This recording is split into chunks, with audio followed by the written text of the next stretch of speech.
permanecer en victoria, sobre la base de que la guerra que usted y yo libramos no es una guerra física, no es una guerra natural, es una guerra espiritual. La Biblia lo dice claramente, porque no tenemos lucha contra carne y sangre, sino contra qué? Potestades, principados, gobernadores de las tinieblas, huestes de maldad en las regiones celestes. Esa es la descripción organizada de uno de nuestros enemigos. La Biblia describe a tres de ellos que son nuestros verdaderos enemigos. El primero es el diablo, organizado en potestades, principados, gobernadores de las tinieblas y huestes de maldad. Pero también tenemos un enemigo interno que se llama carne. Y como aclaré, esa carne no son estas carnitas y estos huesitos. Esa carne es nuestra naturaleza pecaminosa, es ese conjunto de instintos y pasiones que todo el tiempo están tratando de sacarnos del camino que debemos seguir. Pero en tercer lugar, tenemos el mundo, el enemigo mundo del que vamos a hablar en el día de hoy. También les he compartido cómo son básicamente dos las estrategias que necesitamos usar para permanecer en victoria en contra de estos enemigos. La primera de ellas es conocer al enemigo. No siempre es el diablo. Tenemos la tendencia de echarle la culpa al diablo de todo lo malo que nos pasa, ¿no? Pero a veces el responsable es nuestra carne, o a veces es el mundo, o en otras ocasiones son los tres que se ponen de acuerdo para tratar de derrotarnos. Es necesario entonces identificar a ese enemigo y usar las estrategias adecuadas que nos provee la palabra del Señor, no a modo de receta de cocina, no a modo de una fórmula mágica, sino como principios de vida que al obedecerlos entonces van a permitirnos permanecer en victoria, mantener a raya a esos enemigos. En esta mañana entonces, como dije, vamos a hablar acerca de cómo permanecer en victoria en contra de nuestro tercer enemigo, el mundo. Ahora, la palabra mundo en la Biblia puede significar por lo menos cuatro cosas diferentes. En primer lugar, puede referirse a la creación, es decir, al mundo físico, a este planeta Tierra. De ese mundo es al que se refiere el evangelista Juan cuando hablando de Jesús dice: en el mundo estaba y el mundo por él fue. La creación, el mundo físico, este planeta Tierra. En segundo lugar, la Biblia, cuando usa la palabra mundo, puede estar refiriéndose a la humanidad. Ese es el mundo de Juan 3:16. Porque de tal manera amó Dios al mundo, a la humanidad. Pero también el mundo en la Biblia puede hacer referencia a la nueva creación, a esos cielos nuevos, a esa tierra nueva que vio Juan en su revelación y que nos describe en los capítulos 21 y 22 del libro de Apocalipsis. Pero en cuarto y último lugar, cuando la Biblia habla del mundo, puede estar refiriéndose al sistema que se revela y se opone a Dios y a sus leyes.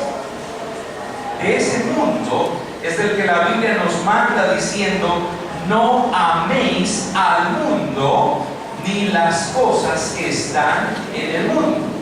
Así que, mi hermana, mi hermano, su enemigo no es el mundo físico, no es este planeta Tierra, no es la gente que vive en él. Es el sistema espiritual conformado por personas e instituciones que se oponen al cumplimiento de los mandamientos y propósitos de Dios y que procuran apartarnos de los caminos de Dios. Su enemigo entonces es el sistema espiritual y moral que no tiene en cuenta los principios de la palabra de Dios. Es toda la cultura, la tradición, las prácticas y los activadores que no reconocen a Jesucristo como el Señor. Por así decirlo, es el ambiente corrupto y corruptor en el cual nos ha tocado vivir a usted y a mí, y que nos rodea la mayor parte del tiempo. Y es que como hijo de Dios y como discípulo de Jesucristo, usted y yo experimentamos una doble pertenencia. Experimentamos la tensión de una doble pertenencia. Por un lado, somos ciudadanos de una nación terrenal, y lo somos desde el momento de nuestro nacimiento natural. Pero por el otro lado, somos ciudadanos de una nación celestial, del reino de los cielos, desde el momento en que nacimos espiritualmente, desde el momento en que nacimos de nuevo. Y esa tensión, consciente o inconscientemente, nos lleva muchas veces a un dilema. El dilema es: ¿qué está primero? ¿Las tradiciones de la cultura de mi nación, muchas de ellas contrarias a la Biblia, como el machismo, la infidelidad, la picardía? ¿Está primero eso? ¿O las enseñanzas de la palabra de Dios? Y esa tensión se acentúa en medio de una sociedad hedonista, materialista y secularista como esta. Es decir, una generación que le rinde culto al placer, al cuerpo, a la personalidad, al dinero, a la ciencia, a la tecnología, y que cada vez tiene menos espacio y menos tiempo para Dios. Ahora, yo espero que para usted y para mí esté claro hoy que como hijos de Dios, nuestra lealtad suprema no es a la cultura, sino al Señor Jesucristo. Espero que para usted esté claro que primero somos ciudadanos del reino de Dios, que de este reino terrenal o de esta nación, de esta cultura en particular en la que el Señor nos permitió nacer y crecer. Primero estamos llamados a vivir los valores del reino de Dios, que las tradiciones de la cultura heredada de nuestros padres, y que lamentablemente ha sido permeada, ha sido infectada por el pecado. Por eso, como hijos de Dios, debemos usar el discernimiento necesario para distinguir entre lo bueno y lo malo que hay en la cultura, y para estar alertas y no ser tentados, no ser seducidos por el mundo.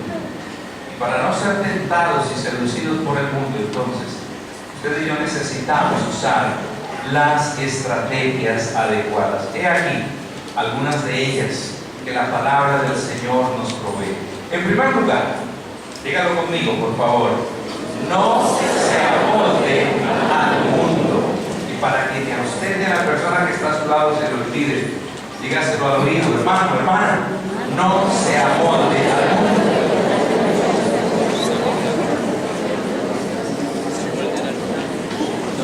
Es el mensaje de Romanos 12. Algunos de ustedes recuerdan muy bien la jornada R12, ¿cierto? Y aprendieron de memoria todo el capítulo. Si no aprendieron de memoria todo el capítulo, por lo menos el versículo 2, ¿cierto? ¿Qué dice Romanos 12:2? No os conforméis a este siglo, sino transformaos por medio de la renovación de vuestro entendimiento, para que comprobéis cuál sea la buena voluntad de Dios, agradable y perfecta. Bueno, Diego les ayudó a ustedes a hacerme trampa, y lo que yo quería es escucharles recitar ese versículo de memoria. ¿Cuál es el mandamiento de parte del Señor en este versículo para nosotros? No os conforméis a este siglo. En otras palabras, no adopte ni se adapte a la forma de este mundo, no asimile sus antivalores y sus prácticas. En otras palabras, no sea una fotocopia de este mundo. Ahora, ¿de qué manera influye el mundo sobre usted para que se amolde a sus esquemas? Uno de los instrumentos más poderosos es el de los medios masivos de comunicación: la televisión, la radio, la internet. ¿Y cuáles son los antivalores que presentan y promueven todos estos medios? Por ejemplo, las telenovelas de moda. La infidelidad, el adulterio, la fornicación, el homosexualismo, el dinero fácil, la corrupción, el soborno, la mentira, la deslealtad, el egoísmo, la fama. Y el diablo sabe que el campo de batalla del creyente es su mente, y entonces usa todos estos medios para conquistarla, procurando que su mente se llene de basura. Porque cuando la mente está llena de la basura del mundo, entonces el diablo puede controlar todo su ser. No solamente sus pensamientos, pero también sus emociones, su voluntad, su sentido. De ahí entonces el segundo mandamiento en este versículo: no os conforméis a este siglo, sino que transformaos por medio de la renovación de vuestro entendimiento. Transformaos. Hermanos, lo que Dios le exige no es un cambio superficial, no es un maquillaje espiritual, no es cambiar su rostro de maldad por una máscara de falsa santidad. No, es un rompimiento radical con el sistema, es una contracultura, un nadar contra la corriente. De otra manera, la corriente le arrastrará. Porque al cristiano, al igual que al camarón que se duerme, lleva la corriente de este mundo, que seguramente lo ha experimentado. La transformación, esa transformación comienza entonces con un cambio interno. La transformación del creyente, hermanos, es un proceso continuo que comienza con la decisión de cambiar por dentro. Es, como la misma Biblia lo dice, como la luz de la aurora, que va en aumento. ¿Hasta cuándo? Hasta que el día es perfecto. Es decir, hasta que vemos el amanecer. La pregunta es: ¿cómo se produce esa transformación? Bueno, la Biblia lo dice.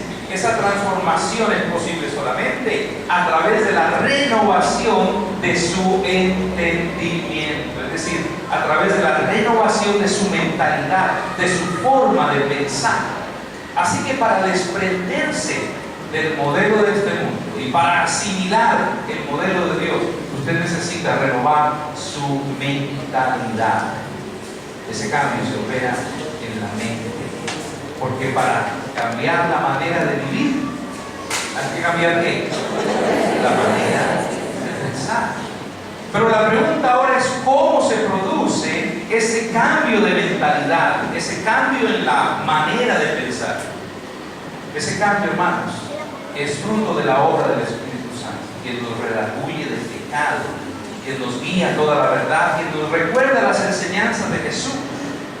Ese cambio es producto de la acción de la palabra de Dios, que iluminada y aplicada por el Espíritu Santo es como esa espada de dos filos que penetra nuestros más profundos pensamientos y discierne, dice la Biblia, los pensamientos y las intenciones del corazón. Esa palabra de Dios es como espejo que le revela su verdadera condición. Por eso, y de paso, como alguien escribió, la palabra de Dios es el espejo que le muestra lo que usted debe cambiar. Si al mirarse frente a ese espejo usted descubre cosas que no le gustan, no culpe al espejo, haga más bien los cambios que necesita hacer a la luz de la palabra del Señor. La palabra de Dios es esa lámpara que guía su camino, mostrándole cuál es la voluntad de Dios. Por eso usted necesita ir a la palabra de Dios para que sea ella y no la cultura, no la tradición, la que le diga lo que Dios piensa, lo que Dios exige de sus hijos, de usted, como padre, como esposo, como hijo, como empleado, como patrono, como ciudadano, como joven, como líder. Un par de ejemplos solamente de esas mentalidades que necesitan ser renovadas para que sea renovada entonces también nuestra vida.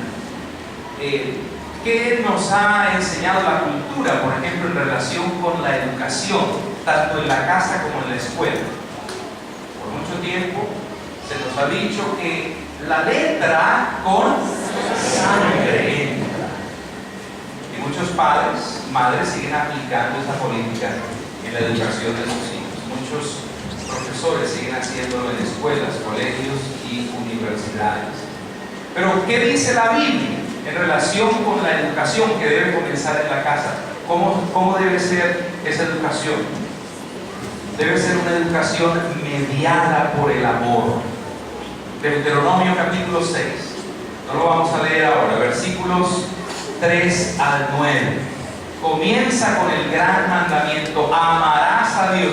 Y luego sí, con el mandamiento de educar a los hijos. Lo que yo te mando hoy, lo repetirás a tus hijos, estando en la casa, yendo por el camino, etcétera, etcétera.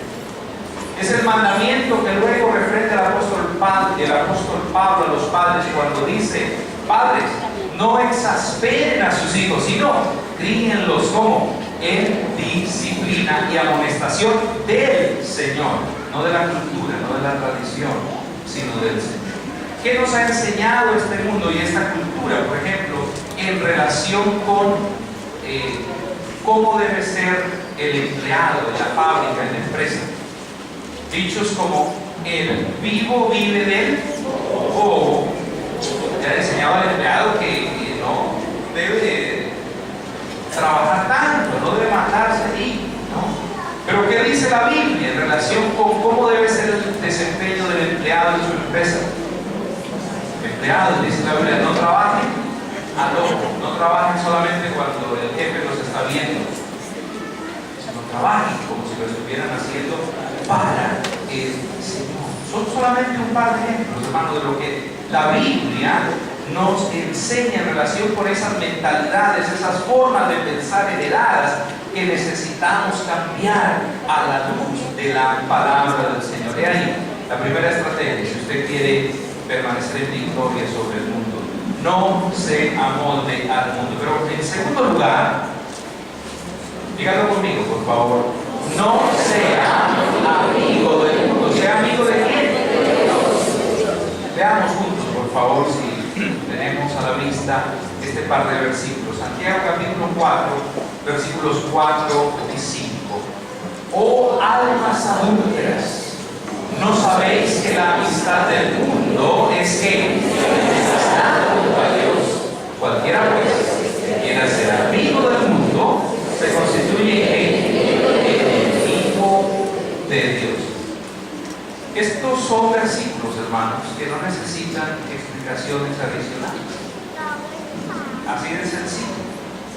Si usted quiere ser amigo de Dios, tiene que ser enemigo del mundo.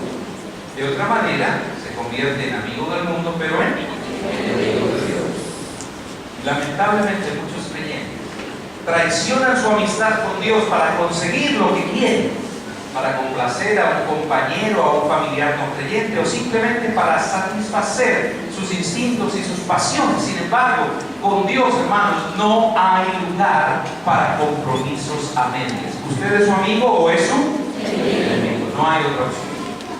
Ahora, ¿cómo sabe usted si es amigo del mundo? Usted es amigo del mundo si es uno más del mundo. Usted es amigo del mundo si hace lo que todo el mundo hace. Y entonces usted tendrá la aprobación de todo el mundo. Nadie notará la diferencia. Usted es amigo del mundo si es cómplice del mal. No practica las cosas del mundo, pero las aprueba y se complace con ellas. No es adúltero, pero aprueba la infidelidad de sus familiares o de sus compañeros de trabajo. Y la Biblia condena no solo a quienes hacen estas cosas, sino a los que se complacen con los que las hacen. Usted es amigo del mundo si es indiferente a la salvación de otros. Usted es un creyente agente tipo secreto en su vecindario, lugar de trabajo, estudio, y no le interesa ni la salvación ni la condenación de las personas que le rodean. Su filosofía de vida pareciera ser: sálvese quién. Acaba de salir un estudio en los Estados Unidos según el cual el 20% de los norteamericanos no creyentes, 20 de cada 100 norteamericanos no creyentes, no conocen a ningún cristiano. Esa es una estadística bien sorprendente. Debiera sorprendernos también nosotros. Si hiciéramos una encuesta en nuestro vecindario preguntándoles: ¿conoce usted a algún cristiano por estos lados? Se sorprendería al escuchar la respuesta: no, ya. Si usted vive a 2 cuadras del vecino. Ahora, ¿cómo sabe usted que sí es amigo de Dios? Usted es amigo de Dios si es uno menos del montón. Porque cuando alguien es verdadero amigo de Dios, siente el rechazo por el pecado y sus manifestaciones. Entiende que aunque está en el mundo, es decir, en el mundo físico, en esta tierra, no es del mundo, es decir, no hace parte de este sistema opuesto a Dios y a los valores de la palabra de Dios. Usted es amigo de Dios si no es cómplice del mal. Porque un verdadero hijo de Dios y discípulo de Jesucristo no solamente no hace cosas malas, sino que tampoco aprueba las prácticas del mundo. La Biblia dice: no participéis de las obras infructuosas de las tinieblas, sino más bien reprenderlas. Usted es amigo de Dios si es sensible a la necesidad espiritual de otros. Porque un auténtico amigo de Dios tiene un corazón que palpita con el corazón de Dios. Y entonces levanta su voz y anuncia el mensaje del Evangelio cada vez que tiene la oportunidad de hacerlo. Es como Jesús, de quien la Biblia dice que, viendo las multitudes, tuvo que compasión de ellas, porque eran como ovejas desamparadas, que no tienen pasión. ¿Qué mejor descripción de la condición de la gente sin Cristo hoy? Por eso, hermano y hermana, la invitación de parte del Señor para usted hoy es: renueve su compromiso de ser amigo de Dios y disfrute entonces de los beneficios de la amistad con Él. Que Dios pueda llamarlo su amigo, como lo hizo con Abraham. Y si usted, a los amigos que nos están acompañando, les digo: si usted todavía no le ha rendido su vida a Cristo, hágalo hoy e inicie una relación de amistad eterna con Él. No hay mejor decisión que alguien pueda tomar. No se amolde al mundo, no sea amigo del mundo, sea amigo de Dios. Pero en tercer lugar, no ame al mundo. Dígaselo a la persona que tiene a su lado.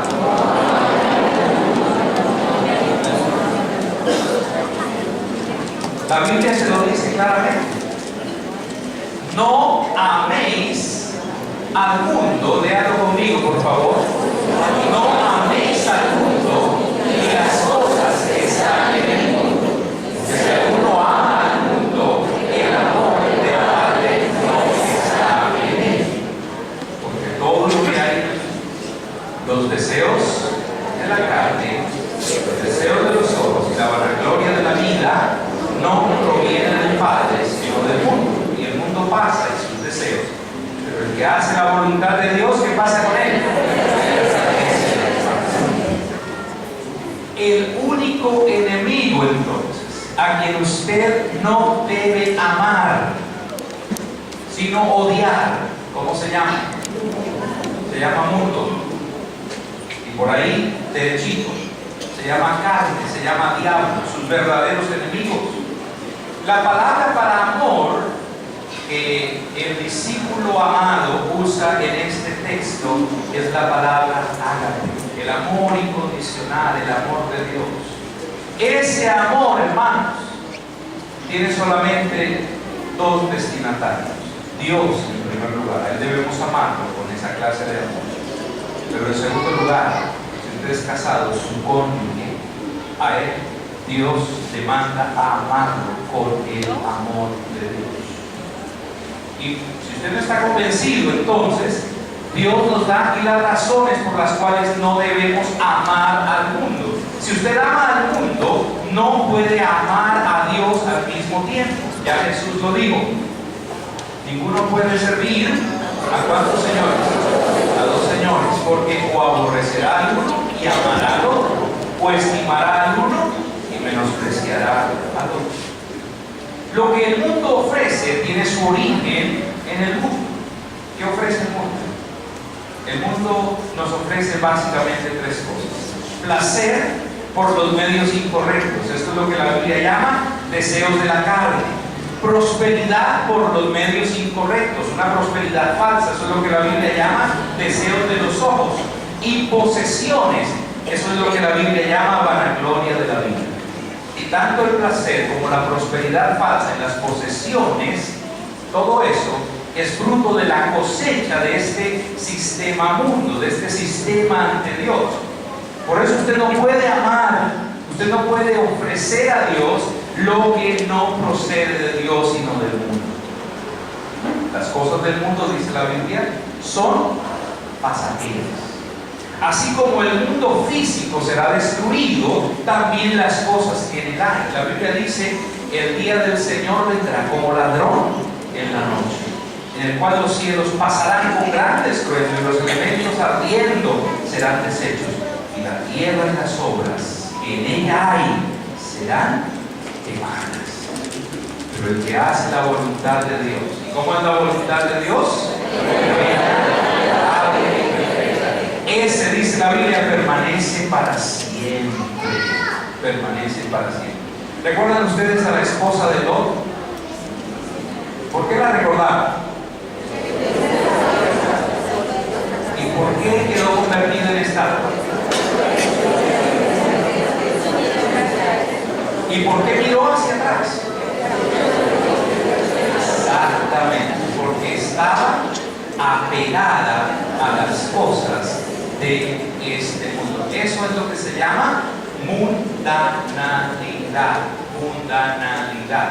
Tener no solamente el cuerpo en este mundo físico, sino tener el corazón en este mundo, en este sistema, en este ambiente apegado a él. Así que no sea como la esposa de Lot. Sea más bien como Moisés, de quien la Biblia dice que escogió antes ser maltratado con el pueblo de Dios que gozar de los deleites temporales del pecado, teniendo por mayores riquezas el vituperio de Cristo que los tesoros de los egipcios, porque tenía puesta su mirada en el galardón, en la recompensa eterna. Por eso, finalmente, hermanos, la invitación de parte del Señor para que usted permanezca en victoria en contra de su enemigo, el mundo, es: venza al mundo con su fe. Dígalo conmigo en voz alta: venza al mundo con su fe. La Biblia dice: porque todo lo que es nacido de Dios, ¿qué hace? Vence al mundo. Y esta es la victoria que ha vencido al mundo. ¿Cuál? Nuestra fe. Nuestra fe. Y el versículo 5 agrega: ¿quién es el que vence al mundo sino el que cree que Jesús es el Hijo de Dios? ¿Cuál es entonces la fe que vence al mundo? No es el mero conocimiento intelectual acerca de Dios. Es decir, si yo creo en Dios. Los demonios, dice la Biblia, también creen y tiemblan porque saben lo que les espera. No es tampoco la confianza circunstancial en Dios, el acordarse y acercarse a Dios en momentos de crisis, en momentos de pruebas, de problemas. Es la fe en Jesucristo como el Hijo de Dios y como Dios el Hijo. Es la firme convicción de que Jesús es el Cristo, el ungido, el enviado por Dios, el Salvador del mundo y el Señor de cada uno de sus discípulos. La fe que nos permite permanecer en victoria en contra del mundo, hermanos, es la relación vital con Jesucristo. El mundo o la mundanalidad no se vencen solamente sabiendo que Jesús es el Hijo de Dios, sino conociéndolo a Él por medio de una relación personal cada vez más íntima, más profunda. Ya el Señor Jesucristo lo dijo: separados de mí, pero unidos a mí, todo lo podéis hacer, incluyendo la victoria en contra del mundo. Pero esa fe, hermanos, que nos permite vencer al mundo, es el conjunto de convicciones que sostienen nuestra vida. De esa clase de fe nos habla el apóstol Judas, cuando nos advierte en contra de los falsos profetas y maestros que se levantarían en este tiempo. Dice: pero vosotros, amados, edificándoos sobre vuestra santísima fe. He dicho que es un conjunto de convicciones que sostienen nuestra vida, no doctrinas, porque uno puede saber y creer muchas doctrinas y no tener fe, y por ende no ser salvo. No son creencias, porque creencias es lo que uno sostiene, que muchas veces lo llevan al fanatismo y a los extremos, pero que no les sirven de nada en el momento de la prueba. Son convicciones, esos principios guiadores que lo sostienen a usted en el momento de la prueba, de la duda, de la tentación. Esa fe que le permite vencer al mundo es la que Martín Lutero definió diciendo de ella que es la respuesta agradecida y sincera del creyente a la gracia y al amor de Dios en la persona y en la obra del Señor Jesucristo. Esa fe que le permitirá a usted mantenerse en victoria sobre el mundo es la confianza absoluta en Dios y en su palabra. Es confiar plenamente en quien Dios es y en lo que Dios dice, y estar convencido de que Él lo cumplirá al pie de la vida. ¿Es esa su fe? Entonces usted está llamado a mantenerse en victoria sobre el mundo. No sé si ustedes alguna vez escucharon o leyeron la noticia de aquellos soldados que permanecieron en la selva durante muchos años después de haber terminado la Segunda Guerra Mundial. Y cuando finalmente fueron hallados años después, su respuesta fue: no sabíamos que la guerra había terminado. Por eso permanecieron por muchos años escondiéndose en la selva de enemigos que habían sido ya derrotados. La situación de esos soldados, hermanos, representa la de muchos creyentes que viven en derrota durante toda su vida por desconocer que su victoria ya fue ganada en la cruz hace 2000 años. Por eso, en el último versículo que leímos, esta es la victoria que vence al mundo. Realmente dice, esta es la victoria que venció al mundo. La victoria que venció al mundo. Esa victoria ya fue ganada en la cruz del Calvario y en la tumba vacía, para que ustedes entonces hoy puedan vivir en victoria sobre sus enemigos y no viva más en derrota. Esa es la invitación de parte del Señor para usted, hermano, mi amigo, en el día de hoy. Levántese, si usted está viviendo en derrota, y permita entonces que la victoria de la cruz sea una realidad en su vida. Ya el Señor hizo provisión para su victoria. No viva más en derrota. El Señor venció por usted. Él adquirió su victoria.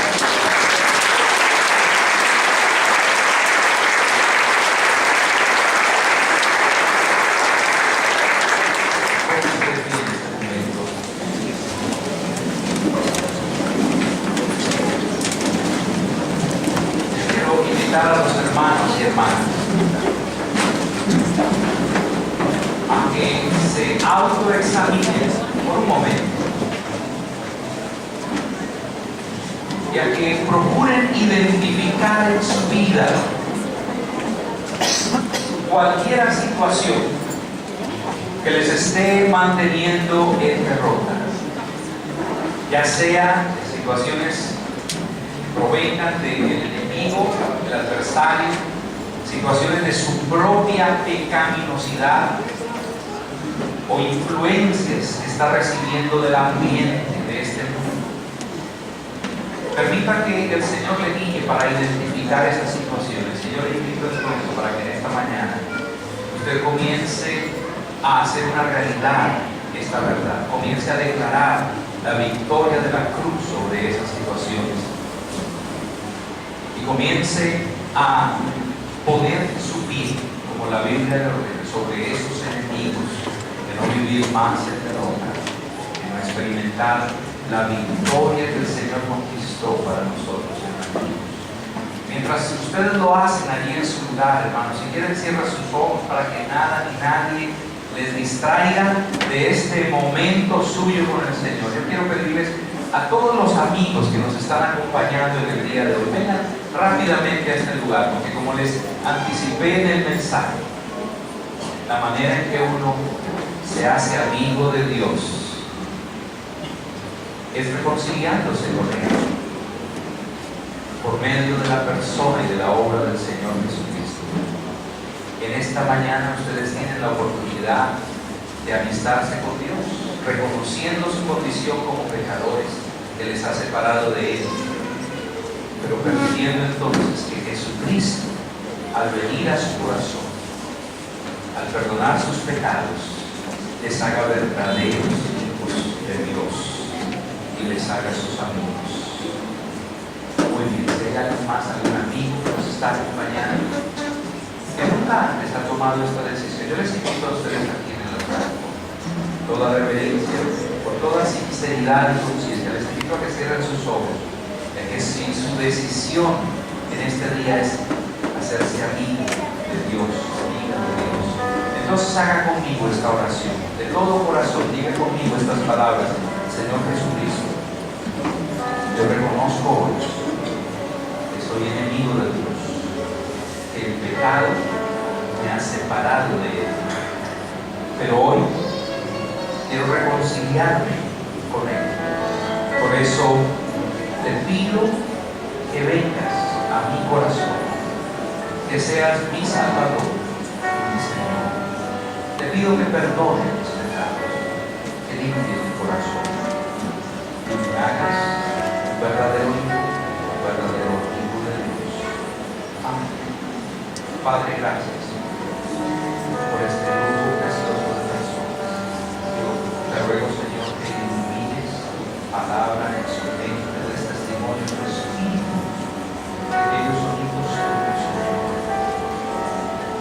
Yo les encomiendo en tus manos. Te pido que se cumpla en ellos tu palabra de que nada ni nadie se separe de Cristo Jesús.